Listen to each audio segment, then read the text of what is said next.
Oh,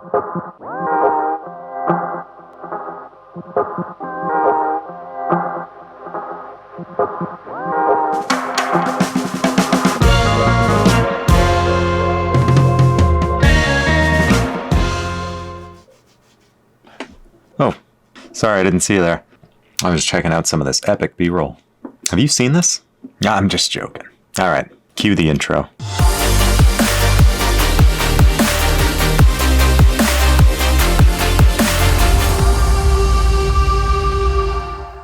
I'm Jeff Radigan, and today we're going to learn all about photography and take you from taking pictures like this to this in no time. But before we start, just got a couple logistical things to go over. I'm going to put 10 seconds on the clock.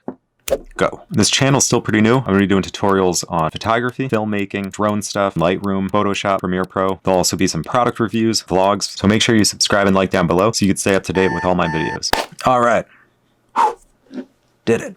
Now we got that out of the way. Let's get to learning. I'm going to teach you guys everything you need to know about photography. Well, not everything you need to know, but most of it. Enough for you to feel confident shooting in full manual mode and taking better pictures today. All right, so I'm going to do a quick overview of what a camera even is and how picture taking works these days. Inside every digital camera, there's something called the sensor, and that's what we use today instead of film. That sensor collects light as data and creates a picture. The more light, the more data, the better the picture. So the gist of it is you push a button and a little shutter door opens. Light is taken in through the lens, absorbed onto your camera's sensor, the shutter shuts, and you got a picture. Now there's a lot of factors that come into play as to how much light, how quickly that light's gathered, but the main gist of it is your camera sensor absorbs a certain amount of light and creates a picture from it. Now the three main settings that determine how your camera sensor collects light make up what's called the exposure triangle. The first point on the triangle is ISO, the second, aperture, and the third, shutter speed. And exposure basically just means the brightness of your images. All three of these settings in some way adjust the brightness of your images, and therefore are in a constant game of tug-of-war with each other. And after I explain how each of those settings affects your camera sensor's ability to collect light, your photography game will be way better.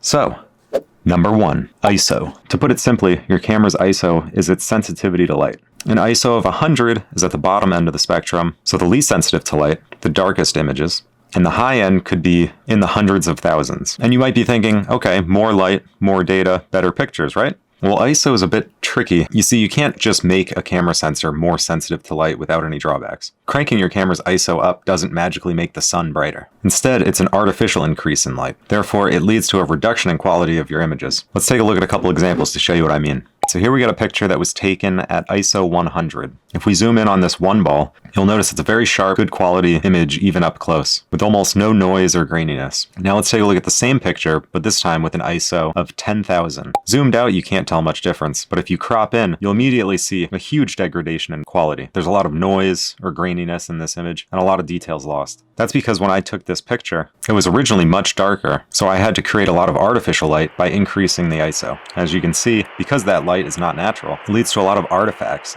in your resulting image. So whenever possible, keep your ISO as low as you can to preserve the quality of your photo.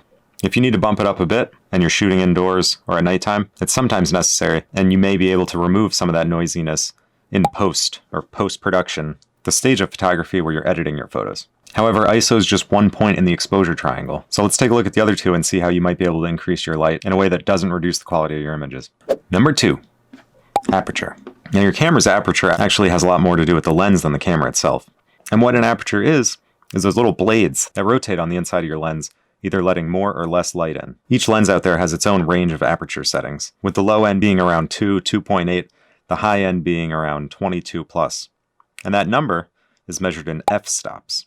Now there's a whole lot of math behind what an f-stop is, but all you really need to know now is the smaller the number, the larger that opening in the lens, the more light is allowed in. The larger the number, the smaller the opening is, the less amount of light that's let in. It's a little bit backwards. You'd think the larger number would be more light, but hey, that's just the way it be. So, smaller numbers, larger opening, more light. Larger number, smaller opening, less light. Pretty simple, right? However, aperture has a pretty cool additional effect that allows you more creative control in your photos. And that effect is depth of field. Let's take a look at a couple more example images to show you what I mean. In this first image, the aperture was set to f2.8.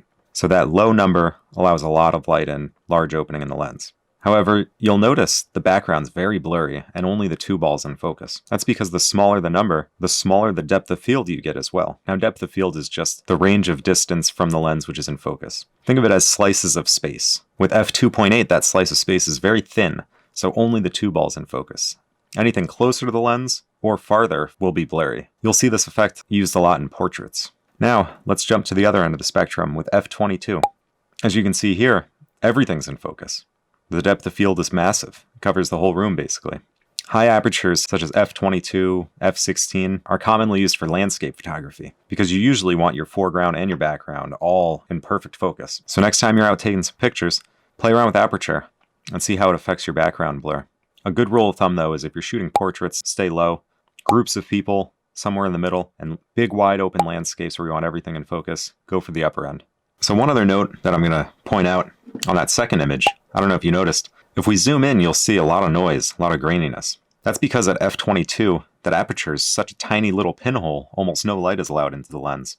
Therefore, I had increased the ISO quite high to get this image properly exposed, or at the correct brightness. You can already see how two of the points of this exposure triangle interact with each other. But what does that mean?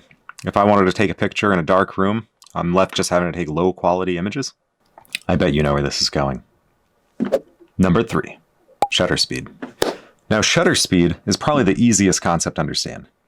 It's a measure of the amount of time that your camera's shutter is open, allowing light to be collected, before it shuts again, which constitutes taking a photo. And it's that sound you hear when you take one. Now, as you can imagine, the longer that that shutter stays open, the more light is collected onto the sensor, the brighter your image is. Whereas the quicker that shutter opens and closes, the less amount of light is collected. Also, it's measured in seconds, so if you see a shutter speed of 1/200, it means 1/200th of a second. So if I retook that image at f22, but wanted to keep my ISO low for good quality, I could brighten the photo by increasing the shutter speed, maybe even to a few seconds. Then you might think, well, why don't I just have the shutter open as long as possible and just correct light that way? Why pay any attention to the other 2 points of the triangle? Well, that's because while your shutter's open and your camera's sensor is collecting light, if there's any movement in your subject or the scene, that movement will also be recorded. And that causes something called motion blur. Let's take a look at this little demo to show you what I mean. If I roll this 3-ball across the table, we now have a moving subject. And if I want to take a picture of that 3-ball while it's moving and have it be very sharp and crisp, I need to have a pretty fast shutter speed to freeze it in action. Let's try a shutter speed of 1/500. As you can see, I was able to freeze that ball in motion. The edges are nice and sharp. There's no motion blur. But now let's try where our shutter speed's only 1/10 of a second. The shutter wasn't able to open and close fast enough to freeze that ball in motion, so now our resulting image has motion blur. So the best rule of thumb with shutter speed is you want it open as long as possible without having any motion blur. Now sometimes you might just be taking a picture of a landscape and you have a tripod. You could have that shutter speed open basically as long as you want. This is really useful in night photography, astrophotography, or shooting in very low light conditions. However, if your subject is a bird flying across the sky, that shutter speed's probably going to have to be upwards of 1/1000. And those are some of those edge case scenarios where you may have to increase your ISO to properly expose a photo. So to recap, the exposure triangle is the combination of the 3 settings that need to be manipulated to properly expose your photos. And they're the 3 main settings that get modified when shooting in full manual mode. Number 1, we have ISO, your camera sensor's sensitivity to light. A lower ISO results in darker but higher quality images. A higher ISO leads to brighter but noisy or grainy images. Number 2, aperture. The little blades inside your camera's lens which open or close to let in either more or less light. The smaller the number, the larger the opening, the more light's collected, the more shallow depth of field. The larger the number, the smaller the opening, the less light that's collected, but the larger depth of field. And then finally, number 3, shutter speed. The amount of time that your camera shutter is open before closing again, which constitutes taking a photo, used to control motion in your images. The longer that your shutter is open, the more light is collected, the brighter your image is, but you risk having motion blur. The faster your shutter speed, the darker your image is, but you can freeze objects in motion.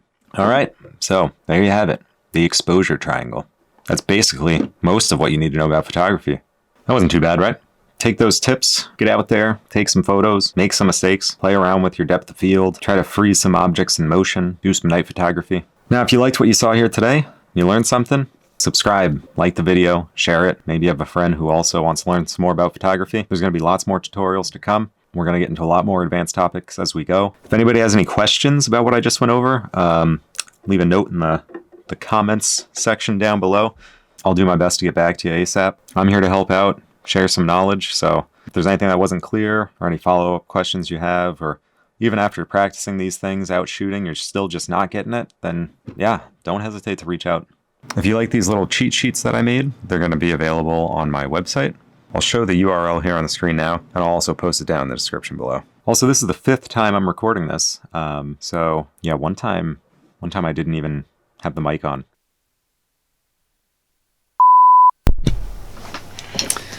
My mic has not been on almost this whole time that I've been filming this. So that was fun. That's a wrap, I guess.